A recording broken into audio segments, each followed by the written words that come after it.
Welcome to the channel, boys and girls. Welcome to the Reading Street, Read Aloud with Mr. Carter. Please click that like and subscribe button below.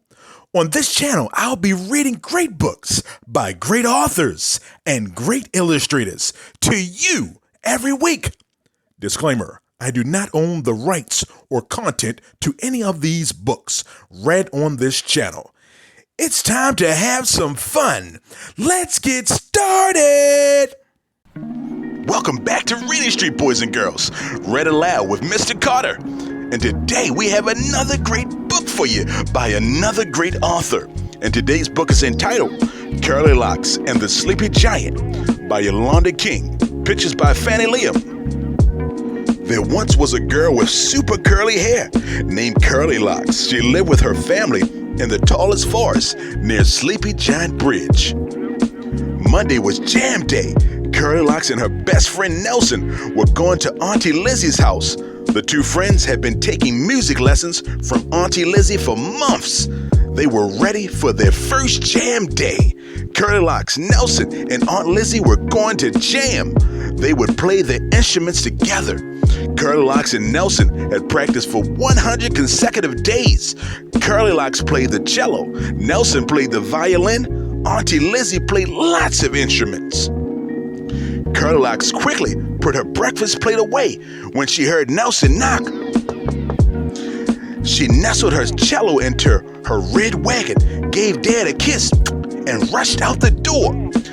Dad called after them, "Mind the sleepy giant, and remember, practice makes progress."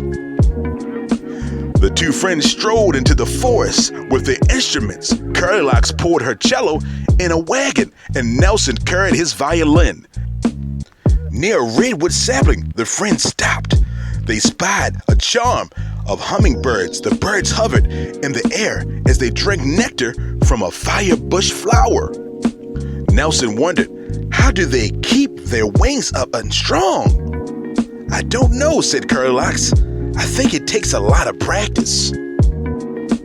Nelson peeped around the large redwood. He saw the sleepy giant's toes tapping under the bridge. "We should hurry. The sleepy giant needs to be fast asleep so we can cross the bridge."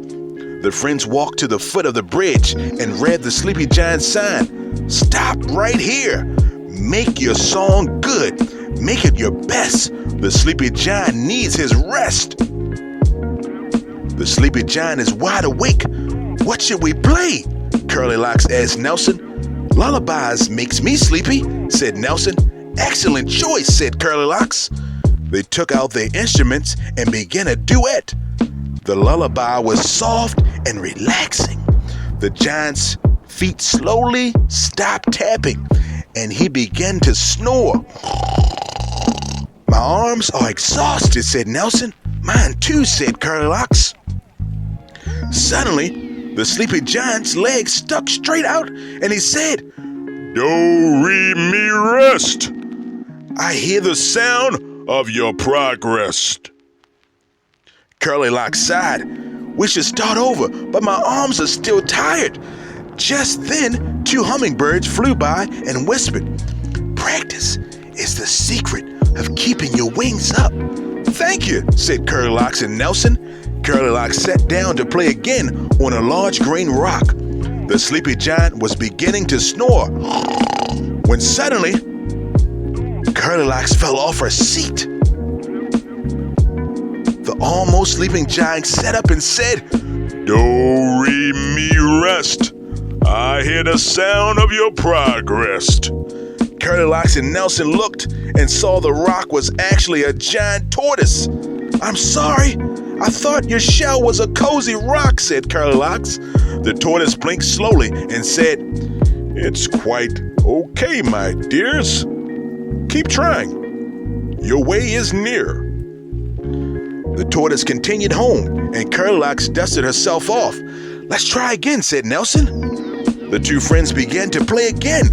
The giant snored was getting louder and louder. Suddenly, there was a boom, pop, plop. A string on Nelson's violin had snapped. The The giant sat up again and said, "Do, re, mi, rest. I hear the sound of your progress." What should we do? Auntie Lizzie is waiting, and the sleepy giant is still not asleep. They needed to solve this problem. Curlilocks quickly tugged the ribbon from her super curly hair. The friends pulled a strand of thread from the ribbon and fixed the violin. They began to play again, and soon the sleepy giant was fast asleep.